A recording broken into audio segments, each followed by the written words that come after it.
ఇప్పుడు మనకి back pains చూసుకుంటే చాలా రకాల బ్యాక్ పెయిన్స్ అండి. అందులో ఒక్కొక్కరు వాళ్ళ ప్రొఫెషన్ బట్టి మనం చూసిన సాఫ్ట్వేర్లు కానీ, స్టిచ్చింగ్ చేసే వాళ్ళే కానీ, ఇట్లా ఎంతోమంది ఎన్నో రకాలుగా ఎక్కువ శాతంగా చూస్తుంటే ఎక్కువసేపు ఎవరైతే కూర్చుంటారో ఇట్లాంటి వాళ్ళలో మనం బ్యాక్ పెయిన్ చూస్తూనే ఉన్నాం. అసలు ఈ బ్యాక్ పెయిన్స్ ఎన్ని రకాలు ఉన్నాయి, వాటికి ట్రీట్మెంట్స్ ఏ విధంగా ఉంటాయి, ప్రత్యేకంగా మీరు ఏ విధమైనటువంటి ట్రీట్మెంట్స్ ఇవ్వడం జరుగుతుంది? సో ఈ బ్యాక్ పెయిన్ పేషెంట్స్ ఆల్మోస్ట్ మన క్లినిక్ వచ్చి 90% మందికి బ్యాక్ పెయిన్తోనే వస్తుంటారు. రకరకాల ఏజ్ స్పెక్ట్రమ్ ఉంటుంది. సపోజ్ సాఫ్ట్వేర్ ఎంప్లాయీ ఉన్నారనుకోండి, వాళ్ళు కూర్చునే టైంలో సరిగా ఎర్గోనామిక్ పోస్చర్ సరిగా లేకపోవడం, స్క్రీన్ ఐ లెవెల్గా లేకపోవడం, ఎక్కువ పైకి చూడడం కానీ ముందుకు వంగడం, మొబైల్ ఎక్కువ యూసేజ్ చేయడము, అండ్ కొంతమందికి ఈ చేతి దగ్గర చిన్న నరం ప్రెస్ అవడం, మీడియన్ నర్వ్ ప్రెస్ అవడం, దీనివల్ల కార్పల్ టనల్ సిండ్రోమ్ అంటాం, చేయితో తిమ్మిరి రావడం, అండ్ కొంతమందికి సర్వైకల్ స్పాండిలోసిస్, బ్యాక్ పెయిన్ ఇట్లాగా చాలా వస్తూనే ఉంటాయి. సో దీనికి ముఖ్య కారణం ఏంటంటే ఎక్కువసేపు ప్రొలాంగ్ సిట్టింగ్ పొజిషన్. ఎంతసేపు కూర్చుంటే అంత అరుగుదల ఫాస్ట్గా అయిపోతూ ఉంటుంది. సో ఎక్కువసేపు కూర్చోవడం వల్ల ఏమవుతుంది, మనకి లోపల డిస్క్ అనే ఒక స్పాంజ్ మెటీరియల్ ఉంది. ఆ స్పాంజ్ మెటీరియల్ ఏంటి, ఒక సస్పెన్షన్ లాగా మనం కూర్చుని లేస్తుంటే మన బాడీలో స్ట్రెయిన్ ఎక్కువ పడకుండా అదొక సస్పెన్షన్ లాగా, కుషన్ లాగా మనకు అసిస్ట్ చేస్తుంది. సో ఎప్పుడైతే మనం చాలాసేపు కూర్చున్నాం అనుకోండి, ఆ డిస్క్లో ఒక స్పాంజీ తత్వం కానీ సాఫ్ట్ కుషన్ లైక్ ప్రాపర్టీ కోల్పోతుంది. సో ఎప్పుడైతే ఆ సస్పెన్షన్ పోయిందో అది హార్డ్గా అయిపోతుంది. సో మనకి బయోమెకానిక్స్ ఆల్టర్ అవుతాయి బాడీలో. సో కూర్చున్నప్పుడు ఆ వెయిట్ అనేది యూనిఫామ్గా ట్రాన్స్మిట్ కాకుండా ఆ డిస్క్ అనేది హార్డ్గా అయిపోవడం. సో ఎప్పుడైతే డిస్క్ చాలా గట్టి పడింది అనుకోండి, వెనకాల ఉన్న నర్వ్ మీద కంప్రెషన్ అవడం ఆర్ డిస్క్ డీజనరేషన్ అంటాం. డిస్క్లో వాటర్ అనేది లూజ్ అవడం, హార్డ్ అవడం, అండ్ లోపల క్రాక్స్ వస్తూ ఉంటాయి, అండ్ ఆ టేర్స్ అంటాం, లోపల పల్ప్ లీక్ అవడం. సో వీటన్నిటి ఏం చేస్తుంది, వెనకాల నర్వ్ మీద కంప్రెషన్ రావడం. సో ఆ నర్వ్ ఏంటి, సయాటిక్ నర్వ్ అని ఉంటాయి. సయాటిక్ నర్వ్ అనేది మన లంబార్ సైడ్ నుంచి L2, L3, L4. సో వీటి నుంచి సయాటిక్ నర్వ్ అనేది ఫామ్ అవుతుంది.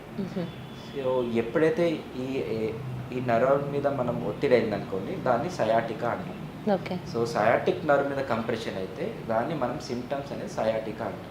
సో దీంట్లో లక్షణాలు ఎలా ఉంటాయి, నడుము నొప్పి నుంచి పాదం కాలంతా కరెంట్ షాక్ కొట్టినట్టు, గుంజినట్టు, తిమ్మిరి వచ్చినట్టు, చీమలు పాకినట్టు, ఇలాగ రకరకాలుగా సెన్సేషన్ ఉంటుంది.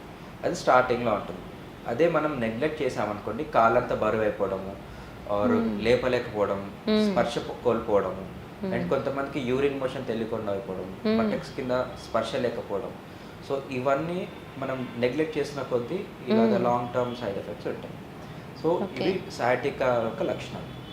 కొంతమందికి కాల్షియం డెఫిషియన్సీ ఉండొచ్చు, ఆర్ సడన్గా బరువులు ఎక్కువ లేపడం, ఆర్ ఈ సైడ్కి ఎక్కువగా పడుకోవడం. వీటి వల్ల జాయింట్లో ఫెసెట్ జాయింట్స్ అని ఉంటాయి. స్పైనల్ కార్డ్ చుట్టూ వర్టిబ్రా ఉంటుంది, ఎముకలు. ఆ వర్టిబ్రా దగ్గర చిన్న జాయింట్స్ ఉంటాయి, ఫెసెట్ జాయింట్స్. ఈ ఫెసెట్ జాయింట్స్ అనేది మనకి ముందుకు వంగడానికి, వెనకకు వంగడానికి, సైడ్ వంగడానికి అదొక జాయింట్స్ లాగా ఫామ్ అవుతుంది. సో ఎప్పుడైతే దాంట్లో లోడ్ ఎక్కువ పడింది అనుకోండి, అది కూడా ఆర్థరైటిస్ వచ్చే ఆస్కారం ఉంటుంది. సో దాన్ని మనం ఫేసెట్ జాయింట్ ఆర్థరైటిస్ అంటారు. దీంట్లో ముఖ్యంగా సిమ్టమ్స్ ఎలా ఉంటాయి, మనకి బ్యాక్ పెయిన్ అనేది మోస్ట్లీ కిందకి వరకు రాకుండా ఓన్లీ సైడ్కి ఉంటుంది. అంటే మధ్యలో కాకుండా సైడ్కి అటు ఇటుగా ఎటువైపు అరిగితే అటువైపు పెయిన్ ఉంటుంది. అండ్ వీపు విరుచుకున్నారు అనుకోండి, వెనకాలకి ఇట్లా అనుకున్నారు అనుకోండి, అప్పుడే పెయిన్ ఇంకా ట్రిగర్ అవుతుంది. సో ఇది ఫేసెట్ జాయింట్ యొక్క లక్షణాలు. అదే ఎక్కువసేపు కూర్చోవడం వల్ల ఆర్ కూర్చున్న పోస్చర్లో ఒకవైపు ఎక్కువ వంగడము, ఇంకోవైపు ఎక్కువ వంగడం, వీటి వల్ల ఎస్ఐ జాయింట్ అంటాం, సేక్రోఇలియాక్ జాయింట్. ఎస్ఐ జాయింట్ అనేది ఈ వెన్నపూసలో చిన్న లాస్ట్లో ఉన్న సేక్రమ్ బోన్ ఉంటుంది. ఈ సేక్రమ్ బోన్కి ఇంకొక అటాచ్మెంట్ మన బట్టకు దగ్గర ఉన్న ఇలియాక్ బోన్. సో దీన్నే మనం సేక్రోఇలియాక్ జాయింట్ అంటాం. ఈ సేక్రోఇలియాక్ జాయింట్ అనేది ఇట్స్ రెండు జాయింట్స్ ఉంటాయి అంటాం, డయాన్సోడియల్ జాయింట్ అంటాం. ఈ జాయింట్ మీద వాపు రావడము, ఇన్ఫ్లమేషన్ రావడం, ఆర్ ఎనీ ఇంజరీ వల్ల లోపల ఎస్ఐ జాయింట్లోంచి పెయిన్ వస్తుంది. వాళ్ళకి ఎస్పెషల్లీ కొంచెం లో బ్యాక్ పెయిన్ ఎక్కువ ఉంటుంది, అండ్ థై వెనక భాగం థై వరకు ఆర్ పట్టక్స్ దగ్గర ఎక్కువగా పెయిన్ ఉంటుంది. సో ఇది ఎస్ఐ జాయింట్ యొక్క పెయిన్, సేక్రోఇలియాక్ జాయింట్ ఆర్థరైటిస్ అంటారు. ఇంకొంతమందికి హార్డ్ సర్ఫేస్ మీద చాలా మంది కూర్చొని అలవాటు ఉంటుంది, నేల మీద కానీ ఆర్ కుషన్ లేని సీట్ మీద చాలాసేపు కూర్చొని అలవాటు ఉంటుంది. సో వాళ్ళకి టెయిల్ బోన్ పెయిన్ వస్తుంది. దాన్నే మనం కాక్సిగోడైనియా అంటాం. సో కాకిక్స్ అనేది లాస్ట్ చివర ఉన్న టెయిల్ బోన్ అంటాం. సో ఆ టెయిల్ బోన్ అనే దాని మీద ఎక్కువగా ప్రెషర్ పడ్డాం, సో దాని దగ్గర వాపు రావడం, ఇన్ఫ్లమేషన్ రావడం, సడన్గా కింద పడ్డారనుకోండి, ఆ కాకిక్స్ అనేది కొంచెం డిస్లొకేట్ అవ్వడం. సో వీటన్నిటి వల్ల వాళ్ళకి టెయిల్ బోన్ అనే వచ్చే ఆస్కారం ఉంటుంది. సో ఏ పెయిన్ అయినా ఇలాగ పేషెంట్ యొక్క సిమ్టమ్స్ బట్టి, లక్షణాలు బట్టి మనం ఎగ్జామిన్ చేసుకుని వాటికి సరిపడా డయాగ్నోస్టిక్స్ ఇమేజింగ్ ఉంటాయి, ఎంఆర్ఐ కానీ, సిటీ స్కాన్ కానీ, ఎక్స్రే కానీ. ఈ యొక్క సహాయంతో మనకు ఒక నిర్ధారణ చేసుకుంటాం ఎటువంటి బ్యాక్ పెయిన్ వస్తుంది.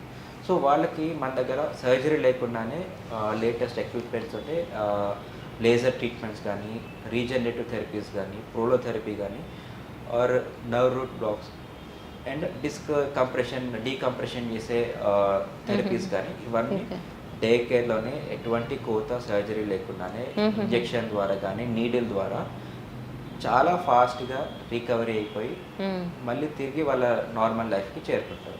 అంటే బ్యాక్ పెయిన్లో ఇన్ని రకాల పెయిన్స్ ఉన్నాయా, ఎంత డేంజరస్ సింటమ్స్ ఉన్నాయా అని వింటుంటేనే అనిపిస్తుందండి. సాధారణంగా ఏదో బ్యాక్ పెయిన్ అంటే అందరికీ ఒకే రకంగా వస్తుంది, అడుగు నొప్పి వస్తుందిలే అనే అనుకుంటున్నా ఇప్పటివరకు.